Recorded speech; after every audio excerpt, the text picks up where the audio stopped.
Adding fractions can seem like a daunting task, but with a few simple steps, you'll be able to add them like a pro. Let's start with a simple example.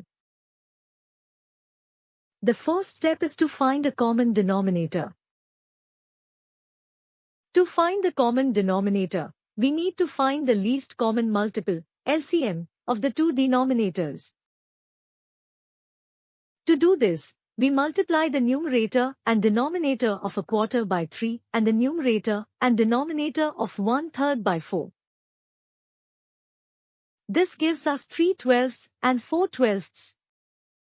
Now that we have a common denominator, we can add the numerators. This gives us 7/12. And that's it. The answer is 7/12.